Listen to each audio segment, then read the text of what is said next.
इसके अलावा कि शुरू में आपको भूख लग रही थी ज्यादा क्योंकि आपका पहले एपेटाइट बहुत बहुत ज्यादा ज्यादा था और अब थोड़ा कंट्रोल्ड खा रहे थे, तो ये तो एक मुश्किल आई। इसके अलावा और भी कोई डिफिकल्टी? मेरे शेड्यूल्स जरा भी मैच नहीं होते थे। मैं जो भी जिधर काम करता था तब मुझे सुबह 4 बजे भी जाना पड़ता था कभी, या 7 बजे जाना पड़ता था, या दोपहर को जाना पड़ता था, या रात को जाना पड़ता था। You can never say no to them as well कि ओके अगर ना बोले तो जॉब चली जाएगी यार, विच यू तो कांट हाँ वी अफोर्ड। कांट अफोर्ड या उधर।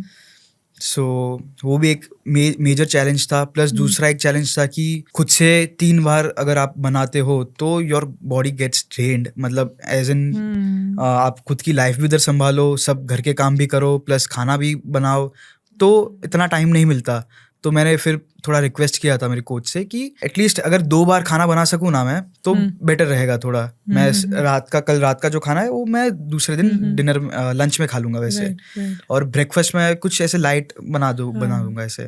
Did she give you the plan accordingly? वैसे ही बना था मेरा प्लान, जो भी पिछले दिन का था वो मैं दूसरे दिन लंच में खाता था, तो 2 पोर्शन में तभी बना देता था। तो दिन में मुझे मेजर मील खाली एक ही बार बनाना पड़ता था। तो कुकिंग आपकी काफी फिर आसान हो गई? थोड़ी आसान हो गई थी मेरी। ओके, मतलब 100% तो नहीं, बट हाँ बहुत, मतलब जितना मैंने सोचा था उससे तो काफी आसान हो गई थी वो। थोड़ा आप एक दिन का डाइट प्लान बताओ, किस तरह का डाइट? सुबह उठ के जीरा वाटर पीता था मैं। 2-3 ऑप्शंस दिए थे, मैंने सब ट्राई आउट कर लिया, लेकिन मुझे जीरा वाटर थोड़ा ठीक भी लगा स्वाद के हिसाब से, और अच्छा लग गया। हाँ मैं ये कर सकता हूँ, वो टेस्ट, हाँ टेस्ट थोड़ा, मतलब ऑल्दो मैं उसमें थोड़ा लेमन डालता था और फिर पीता था, वरना मुझे दूसरे कोई तो मुझे जाते ही नहीं थे वैसे। फिर उसके बाद मतलब मॉर्निंग ब्रेकफास्ट होता था कुछ, या तो एक चीला हो गया या योगर्ट हो गया प्लस ओट्स हो गया, वैसे कुछ भी।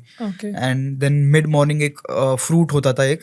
फिर उसके बाद एक छोटा और एक स्नैक होता था, जैसे 30 ग्राम्स ऑफ चिकपीस, चना हो गया अपना, या तो भेल, फिर 30 ग्राम्स वैसे, तो वो होता था। फिर उसके बाद एक लंच होता था जो मैं पहले के दिन में जो बनाता था वैसे, उसमें होता था दाल राइस रोटी ऐसा कुछ, एक रोटी प्लस सब्जी सैलड और थोड़ा योगर्ट।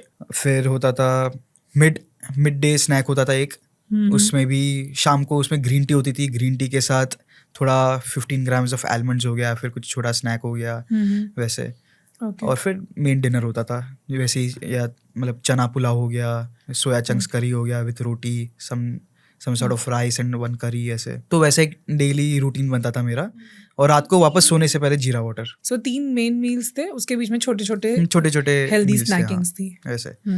तो हमेशा ऐसे रहता था कि एक चीज खत्म करने के बाद अब नेक्स्ट क्या है, कितने बजे है? हाँ वो तो होता ही था, क्योंकि मुझे मिड मॉर्निंग जो फ्रूट्स होता था स्नैक, इसमें मजा नहीं आता था इतना, और वो भी एक तो 2 सेकंड में खत्म हो जाता था वो तो मतलब अभी क्या है, अब और 2-3 घंटे बाकी है। ओके सो फिर उसके बाद वो मील का वेट होता था मेरे को, और उसके बाद ऑब्वियसली दूसरे मील का, क्योंकि उसमें भी पेट भरता नहीं था मेरा। बट एक चीज अच्छी हो गई थी, मैंने पूछा था कि अगर मैं योगर्ट लेता हूँ, योगर्ट के बदले एक काम करता हूँ मैं, पानी तो वैसे भी पीना है, तो मैं बोला कि छाछ बना दूंगा मैं। गुज्जू फैमिली और छाछ तो मुझे पसंद है, तो मैं बोला कि छाछ बना लूंगा। तो 2 ग्लास में उतना ही दही होता था, बट पानी ज्यादा डाल देता था मैं, और वो छाछ में पी लेता था, थोड़ा फिलिंग भी हो जाता था, तो पेट भर जाता था तभी लंच के टाइम पे मेरा। Good hack. हाँ good hack you can say. तो वैसे मैंने छोटे छोटे चीज़ों से मैंने एडजस्टमेंट सीखा थोड़ा ऐसे कि हाँ ये कर सकता हूँ। जैसे फिर मिड मॉर्निंग स्नैक में भी पफ्ड राइस बोलते हो, या तो मुरमुरा जो होता है वो मुझे देते थे 30 ग्राम्स। तो मैंने पूछा कोच को कि मैं 10 ग्राम्स टमेटो डाल दूंगा, 10 ग्राम्स क्यूकम्बर डाल दूंगा, और 3-4 ग्राम चिलीज डाल दूंगा उसमें, और मिक्स कर दूंगा, थोड़ा भेल बन जाएगा वो। तो बोला कि हाँ ये भी अच्छा है कि कर लो तुम। तो वैसे छोटी छोटी चीजें ऐसे मैं फिगर आउट करते गया, अपने हिसाब से थोड़ा ट्वीकिंग्स करके उसको अपने टेस्ट के अकॉर्डिंग बना लिया। और ऑब्वियसली अप्रूवल लेके ही जाता था मैं, तो हर चीज को आप पहले कोच के साथ अप्रूव जरूर करते थे। 5-6 दिन के बाद मुझे लगा कि हाँ अभी जम रहा है मुझे। तो मतलब धीरे धीरे आपकी बॉडी उस मील प्लान को अडेप्ट करने लगी थी। हाँ ठीक है, तो जितना पहले दिन मुश्किल था, आई थिंक 7वें 8वें दिन 10वें दिन उतना मुश्किल नहीं होगा शायद। अब वो जो एपेटाइट हमारी 11 नान वाली एपेटाइट थी ऑब्वियसली वो थोड़ी कंट्रोल में हो रही थी। एक रोटी से आधी रोटी पे आ गई थी वो, आधी रोटी पे आ गई थी। बिकॉज आई स्टिल रिमेम्बर मैंने मेरी कोच को बोला था, मुझे बोला था 30 ग्राम्स फ्लावर यूज करना है, व्हीट फ्लावर रोटी बनाने के लिए। तो मैंने 30 ग्राम, तभी मुझे लगा था 30 ग्राम मतलब हो जाएगी आराम से, 2 रोटियां जब बनाया तो पता चला तो बनाया कि तो ये तो रोटी नहीं, ये पूरी की शेप की रोटी है, इतनी छोटी सी। तो मैं बोला कुछ करो यार प्लीज। इतने में तो मेरा मतलब एक बाइट है वो रोटी का मेरा। तो फिर उन्होंने बोला कि अच्छा ठीक है, एक और रोटी ले ले 30 ग्राम्स का। मतलब ठीक है चलो, कुछ नहीं, से बेटर है एक और वैसे। बट ऑब्वियसली एक बार आदत लग गई तो इजी होते गया मेरे लिए। और जैसा आपने बोला कि हाँ डे 1 पे जितना डिफिकल्ट था, डे 7 पे भी डिफिकल्ट था, लेकिन उतना डिफिकल्ट नहीं था मैं बोलूँगा। एक्चुअली थोड़ा मतलब मुझे ऐसा लगता है कि क्योंकि आपने बोला था ना कि मेरा टारगेट ये है, हाँ। मुझे 1 महीने में करना है, तो आपके कोच भी फिर आपके साथ उनको लगा कि चलो ये बर्थडे गिफ्ट देते ही हैं, नहीं तो वो शायद थोड़ा इजी कर देते। शुरू में इतना कट डाउन नहीं करवाते, यूजुअली हम नहीं करते हैं ऐसा अनलेस किसी की रियल डिजायर हो, तो धीरे धीरे ही कम करते हैं। कभी भी ऐसा नहीं होता कि किसी की अगर आदत है 4-5 रोटी खाने की तो उसको 1 रोटी पे नहीं लेकर आते हैं, 2-3 से ही शुरुआत होती है, धीरे धीरे कट डाउन होता है। एंड फर्स्ट वीक 3.5 किलो कम हुआ, फिर दूसरे वीक भी मेरा अराउंड 2.5 kg वापस कम हुआ। वैसे करते करते 3rd वीक भी पहुंचा, मतलब और शेड्यूल्स भी थोड़े बहुत अलाइन होने चालू हो गए थे वापस से, तो थोड़ा इजीनेस हुआ मेरे को। आपने हैक्स निकाल लिए थे? हैक्स भी निकाल लिए थे मैंने। जैसे आपने बोला कि लंच को आपने डिनर वाला ही कंटिन्यू कर लिया, Obviously. तो इस तरह से आपने भी थोड़ी कुछ मॉडिफिकेशंस करी, कुछ एडजस्टमेंट्स करी। हर वीक के स्टार्ट पे एक कॉल होता था, उसमें मुझे पूछते थे कि ये वीक बराबर है, मतलब हाँ ठीक था, ऐसे ही रखना है, मतलब हाँ ऐसे ही रखो चलेगा मुझे इसमें। और पूछते भी थे हर एक वीक की ये भी कुछ क्रेविंग्स हो रही है, कुछ अलग खाना है, मतलब नहीं अभी तो फिलहाल तो कुछ नहीं हो रही है, अभी तो शुरुआत है। हाँ ठीक है, अभी एटलीस्ट 1 महीना तो निकाल ही लूंगा मैं इसमें। बट आपके मील में वैसे राइस, दाल, सब्जी, रोटी ये सब चीजें तो थी। मैंने उनको बोला था कि मुझे इंडियन डाइट ही चाहिए, मुझे नहीं जमेगा कुछ और। अच्छा। इंडियन डाइट ही चाहिए। और बीच में कभी कभी उन्होंने मुझे बोला था कि हाँ ठीक है एक प्रोटीन शेक ले लेना बस, तो 1 सर्विंग उससे आपका ब्रेकफास्ट के टाइम पे, क्योंकि मैं अगर काम पे होता हूँ तो तभी तो ऑब्वियसली कुछ बना नहीं पाऊंगा, और ऐसे शेड्यूल पे होता हूँ कि अगर सुबह मेरे 5 से 10 के मुझे काम पे जाना है तो मैं कुछ नहीं बना पाऊंगा, तो मैं जस्ट एक बॉटल लेके जाता था अपना वे का, पी लेता था मैं। और साथ में नट्स लेके जाता था थोड़े, तो डेज पास ऑन होते गए, फिर आ गया D-Day आ गया। अच्छा। मैंने वेट कैलकुलेट किया और सडनली 104 से चालू किया था, 93 पे मैंने पहुंच गया। और मैं मतलब जो पागल हो गया, तभी सबको मैंने बुलाया, भाई वेट कम हो गया मेरा। एंड और उन्होंने स्टार्टिंग में मतलब मेरे फ्रेंड्स लोग बोलते हाँ तेरा क्या बोलते हैं, तेरा फेस फैट कम हो गया है, धीरे धीरे लग रहा है कि तू कुछ कर रहा है वैसे। 11 kgs in 1 month you dropped। Birthday की शॉपिंग करने गया, कपड़े लेने गया मैं, XXL के बोले XL खरीदा मैंने। अच्छा। वो एक अलग खुशी हुई। Wow, amazing. तो फिर मैंने बोला मेरी कोच को कि अब मैंने कर दिया, एक चीट डे बनता है अभी बर्थडे के दिन। तो उन्होंने बोला कि तुझे जो मन करे तू खा, तेरे चीट डे पे जितना मन करे खा, तू एपेटाइट मत देख एक दिन के लिए। अच्छा, okay। मैंने बोला सही है। और मुझे ऐसा था कि मुझे ज्यादा कुछ खाने की तभी इच्छा भी नहीं होती थी, क्योंकि इतना अभी कर लिया है तो एक ब्रेक नहीं लेना था वैसा वाला मुझे। आपके कोच ने आपको इसीलिए बोला क्योंकि उसको भी पता है कि 1 महीना इसने जो अपने आप को रगड़ा है, इसके बाद अगर मैं इसको बोल भी दूंगी ना तो जो करना है कर, वो तब भी लिमिट में ही खाएगा। तो मैंने सोच के रखा था कि मैं क्या खाऊंगा कल, मतलब 9th को मैंने सोचा कि क्या खाऊंगा नेक्स्ट डे के लिए।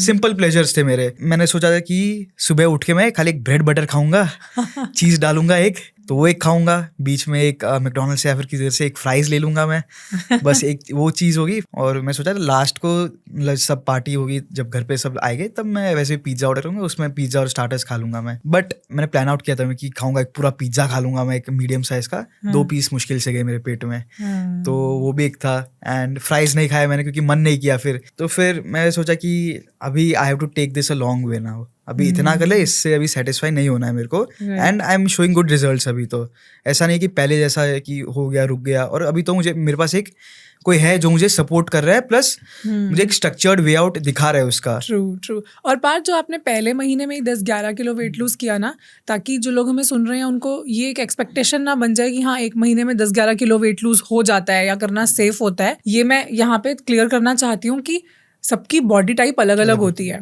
सबका स्टार्टिंग पॉइंट अलग होता है। अगर आज कोई 70 kg का है लेट्स से, तो वो 1 महीने में 10 किलो नहीं कर पाएगा, 1 महीने में 60 kgs नहीं हो जाएगा।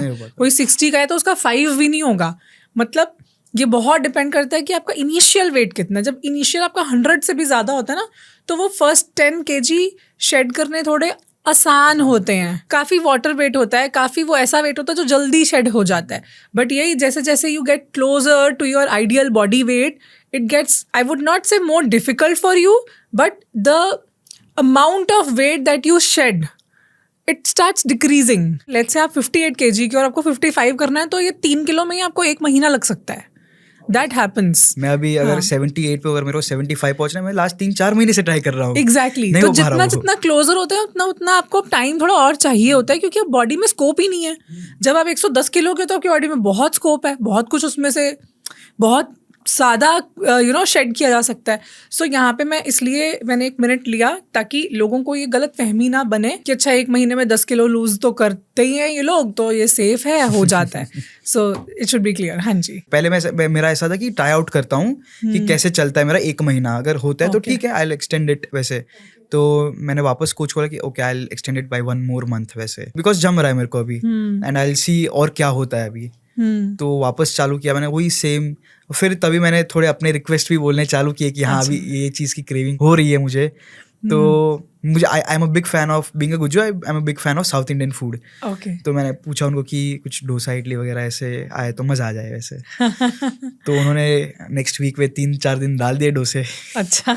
और डोसा भी मैंने बोला कि मैं खाऊंगा रागी डोसा खाऊंगा मैं, बिकॉज मेरे उधर बैटर मिलता है रागी का. अच्छा. तो थोड़ा क्रेविंग सेटिस्फाई होना चालू कर दिया था, मतलब तभी से. साउथ इंडियन में वैसे इतने सारे फ्लेवर्स होते हैं तो मज़ा आ जाता है. Right. And I am a big fan of South Indian food. Me too. तभी से मेरा वेट भी तभी हर वीक 1-1 किलो तो कम होते ही जा रहे थे. 1.5 किलो तभी भी कम हो ही जा रहा था 1 महीने के बाद भी. हाँ. नेक्स्ट मंथ मैं अराउंड 87-88 पे मैं पहुंच गया था. तभी भी 87 वापस 5-6 किलो उतार दिया था नेक्स्ट मंथ में भी 6 किलो. और कितने टाइम के बाद आप 80s में आए थे, मतलब लास्ट? अब क्योंकि एक होता है ना, एक नया नंबर जब स्केल पे दिखता है तो एक अलग खुशी होती है. 4 साल के बाद आया था मैं तभी. तो 8 की जब फिगर दिखी होगी तो बड़ा अच्छा लगा होगा अंदर से कि फाइनली इन 90s 100 से मैं बाहर निकल गया मैं. ऑब्वियसली वो एक अलग लेवल सेटिस्फैक्शन होता है. पॉजिटिव सिग्नल्स आने चालू हुए थे बॉडी से भी. Thank you so much for watching this clip. अगर ये क्लिप आपको पसंद आई है तो आई एम श्योर कि ये पूरा एपिसोड भी आपको बहुत ही काम का लगेगा. पूरे एपिसोड को देखने के लिए आप हमारे दूसरे चैनल गुंजन शाउट्स पे जा सकते हैं, जिसका लिंक डिस्क्रिप्शन में है.